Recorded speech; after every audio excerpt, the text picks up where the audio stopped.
जो स्टूडेंट्स हमारा chapter number 4 का लेक्चर नंबर 8 करने जा रहे हैं और वह है जी physical property of sulphuric acid. तो हमारे पास जो सल्फ्यूरिक एसिड प्योर फॉर्म में होता है, कलरलेस होता है और ऑयली लिक्विड होता है। स्पेसिफिक ग्रेविटी जो होता है 1.834 एट 18 डिग्री सेल्सियस। तो टेम्परेचर चेंज होने से ये चेंज हो सकती है। ये specific at 18 degree Celsius. Freezing point जो है ना वो 10.5 सेल्सियस है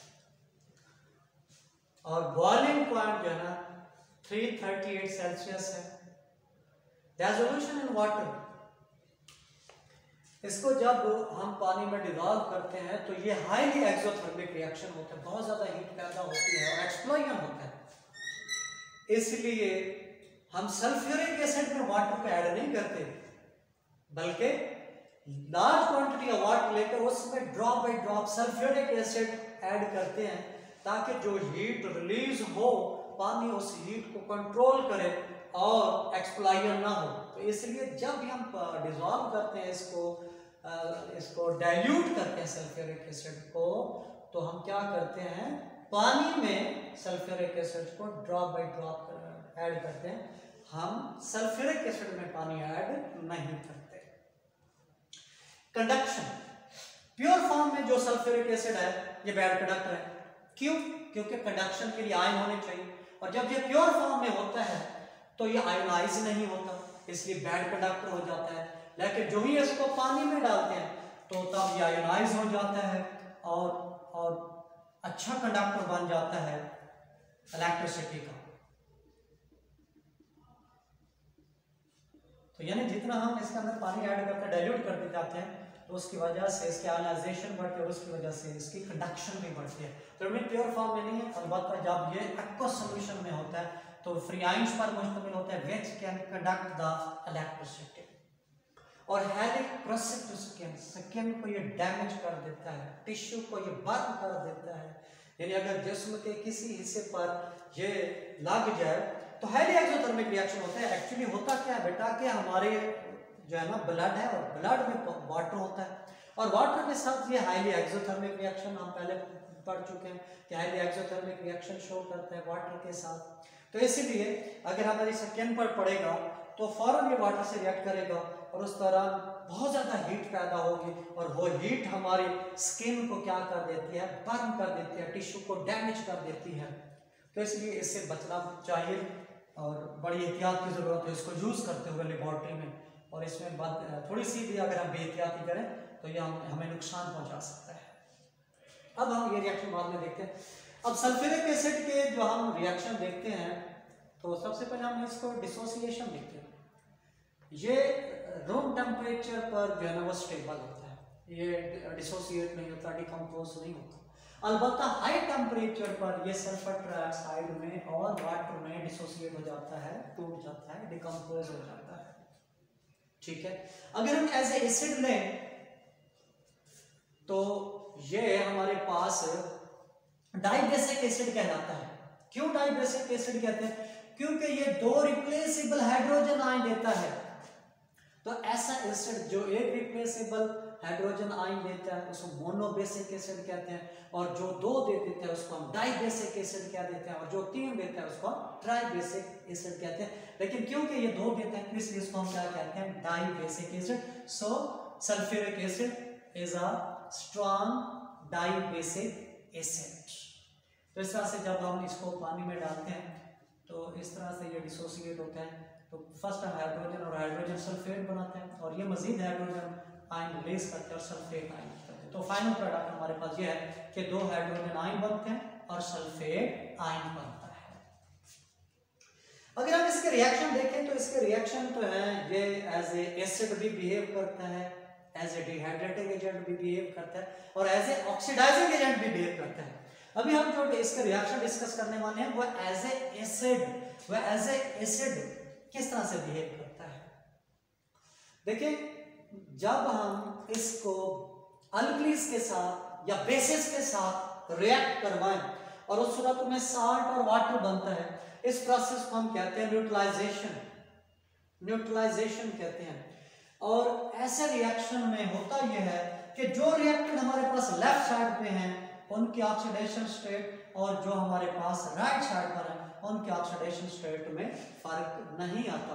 तो ऐसे रिएक्शन जिसमें ऑक्सीडेशन स्टेट वेरी नहीं करती तो उनको हम कहते हैं ये एज ए एसिड रिएक्शंस हो रहे हैं, ये एज ए ऑक्सीडाइजिंग एजेंट अमल नहीं कर रहा। और यहाँ पर हम जब देखते हैं अल्कलीज के साथ जब रिएक्ट करता है तो हमारे पास सोडियम सल्फेट बनता है, हमारे पास वाटर बनता है, इस अमल को हम न्यूट्रलाइजेशन कहते हैं। तो वह स्ट्रॉन्ग, ये क्योंकि ये स्ट्रॉन्ग एसिड है और ये स्ट्रॉन्ग बेस है तो ये कंप्लीटली जो है ना आप आयनाइज होते हैं और कंप्लीटली रिएक्ट करते हैं, उसके नतीजे में ये साल्ट और वाटर। इसी तरह से जब हम पोटेशियम हाइड्रोक्साइड के साथ रिएक्ट करवाएंगे तो पोटेशियम सल्फेट और वाटर बनाते हैं। तो ये रिएक्शन है जिसमें ये अमूमन डाइल्यूट फॉर्म में जो हमारे पास सल्फ्यूरिक एसिड है ये अमूमन एसिड के तौर पर बिहेव करता है। इसके बाद अगर हम इसके रिएक्शन को देखें कि कार्बोनेट और बाइकार्बोनेट के साथ, तो एसिड की यह खासियत होती है कि जब वो कार्बोनेट और बाइकार्बोनेट के साथ रिएक्ट करते हैं तो कार्बन डाइऑक्साइड गैस यानी साल्ट और वाटर के अलावा कार्बन डाइऑक्साइड गैस रिलीज करता है। तो यहाँ पर भी यही है कि जब आप सल्फ्यूरिक एसिड को सोडियम कार्बोनेट के साथ रिएक्ट करते हैं तो ये सोडियम सल्फेट जो कि साल्ट है और कार्बन डाइऑक्साइड वाटर, तो यहाँ पर ये कार्बन डाइऑक्साइड रिलीज हो गया तो इट मीन ये गिवन एज एसिड के तौर पर बिहेव कर रहा है। इसी तरह सोडियम बाइकार्बोनेट है, इसको जब हम सल्फ्यूरिक एसिड से रिएक्ट करते हैं साल्ट सोडियम सल्फेट वाटर के साथ साथ कार्बन डाइऑक्साइड गैस रिलीज हो रही है। तो ये दूसरे रिएक्शन है जिसमें sulphuric acid acting as acid. फिर जब हम इनको साल्ट के साथ देखते हैं,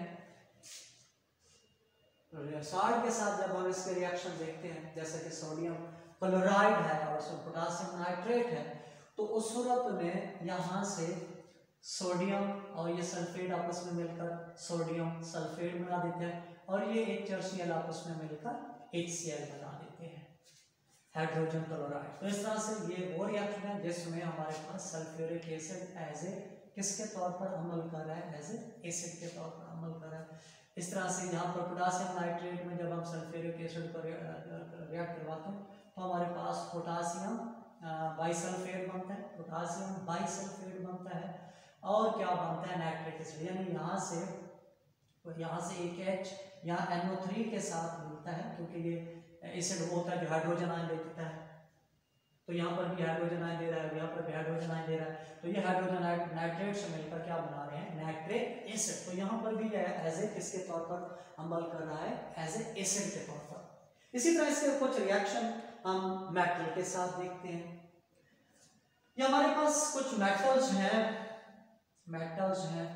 इनके साथ जब ये सल्फ्यूरिक एसिड रिएक्ट करता है तो हाइड्रोजन गैस रिलीज करता है। मसलन आयरन, जिंक, मैग्नीशियम, टिन वगैरह की अगर हम रिएक्शन देखें तो ये आयरन सल्फेट और हाइड्रोजन गैस, जिंक सल्फेट और hydrogen gas, magnesium sulphate and hydrogen gas. इसी तरह से हमारे पास है टिन सल्फेट और हाइड्रोजन गैस है।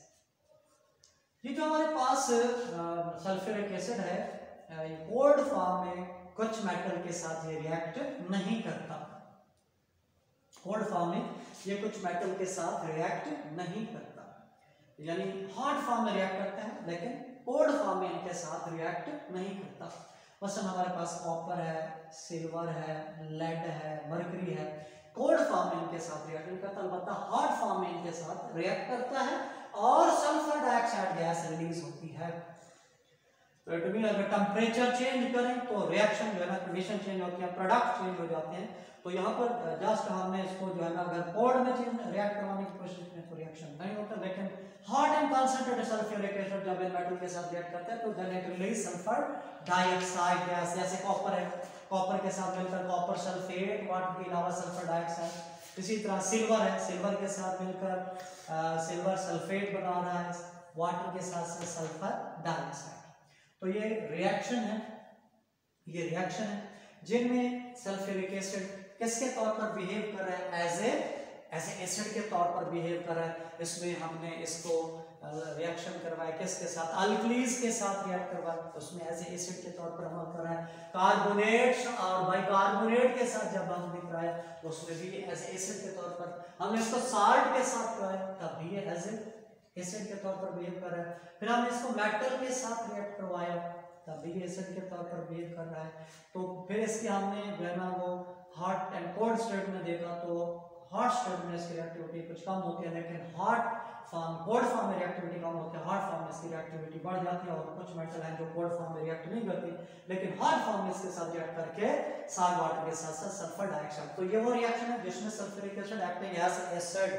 अब हम वो रिएक्शन करेंगे जिसमें sulphuric acid acting as dehydrating agent. D का मतलब है रिमूव करना, हाइड्रा पानी को कहते हैं। तो डिहाइड्रेटिंग एजेंट ऐसा एजेंट जो किसी मॉलिक्यूल में से वाटर मॉलिक्यूल को निकाल ले, एक्सट्रैक्ट कर ले, तो उसको हम क्या कहते हैं, डिहाइड्रेटिंग एजेंट। जो चंद एक एग्जांपल यहां पर हम कोट करते हैं जिसमें हम ये देखेंगे कि concentrated sulphuric acid acting as a dehydrating agent, और यहां इसमें से ये वाटर मॉलिक्यूल को निकाल लेता है